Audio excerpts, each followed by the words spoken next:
మా బాబు Vinay sir, 8th class Vinay.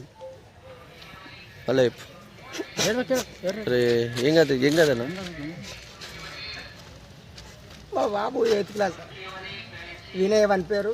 పొద్దున బయటికి పంపించారంట. బయటికి పంపిస్తే గ్రౌండ్కి పోలేరంట. డైరెక్ట్ స్నానం చేసుకుని వెళ్ళిపోయానంట.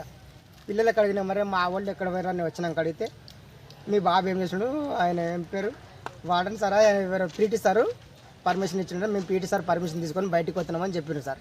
పిల్లలకి అడిగితే మేడం ఫోన్ చేసింది, నాకు 9 గంటలకు ఫోన్ చేసింది సార్. అప్పటి నుంచి మా ఊరి గేటు మేము బస్సు కోసం వెయిట్ చేసినాను సార్. నేను బస్సుకు వస్తారేమని 9 గంటలకు ఒక బస్సు వచ్చింది. అప్పుడు దాంట్లో లేరు. 11:30 దాకా వెయిట్ చేసినాను సార్ గేటు మీద. ఏ బస్సులో లేరు మా పిల్లలు. ఈడికి వచ్చినాక ఫోన్ చేస్తాను, మేడం ఏమంటుందంటే మీ పిల్లల్ని మేము కావాలని పంపించినామని అంటుంది సార్.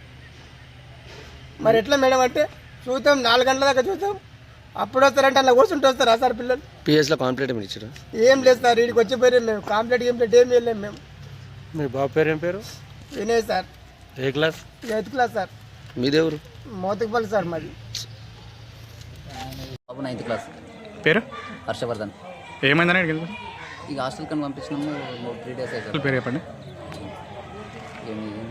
తాండూరు నుంచి ఇక మాది సలసిపెట్టు రోడ్ అనుకో, మోతుపల్లి విలేజ్. బాబుని 3 days అయితే పంపించి మండే రోజు పంపించింది. ఎవరి నుంచి వచ్చారు మీరు? ఫోన్ గిట్ ఏం చేయలేదు. అప్పటి నుండి ఇప్పటి వరకు ఫోన్ చేయలేదు. ఇక పొద్దున్న వచ్చి ఇట్లా రాలేదు బాబు లేడు అని చెప్పేసి ఫోన్ చేసింది. అందుకని చెప్పేసి ఇక్కడికి వచ్చి మీరేం అడగలరా? వచ్చి అడిగినాం ఎక్కడ పోయింది ఏంటంటే చాక్లెట్ తెచ్చుకుంటాం, షాప్కి వెళ్తామని చెప్పేసి అని షాప్కి వెళ్ళాడు అని చెప్పి ఇక చెప్పిన తర్వాత ఇక ఉన్నాడేమో అక్కడ ఇక్కడ చుట్టుపక్కల భూకైలాస్ అది అంతా తిరిగేసి వచ్చినాం. అక్కడ రైల్వే స్టేషన్ కానీ బస్ స్టాండ్ కానీ అక్కడ తిరిగేసి వచ్చినాం. అదంతా వెతికితే ఎక్కడ లేదు, బాబు లేదు. ఇక పిల్లల్ని అడిగితే ఏమంటున్నారంటే చాక్లెట్లు కానీ వెళ్ళిపోయిండ్రు అని చెప్పేసి చెప్తారు పిల్లలు. అది సార్ సంగతి. అంటే మరి సార్ వాళ్ళు ఏమంటారు? ఇక సార్ వాళ్ళు అంటే వెతుకుదాం, ఎవరికైనా చుట్టాలు రిలేషన్ కానీ ఉంటే వాళ్ళకు ఫోన్లు చేయండి అది అంటే ఫోన్లు చేసినాం. ఫోన్లు చేస్తే కూడా ఎవరు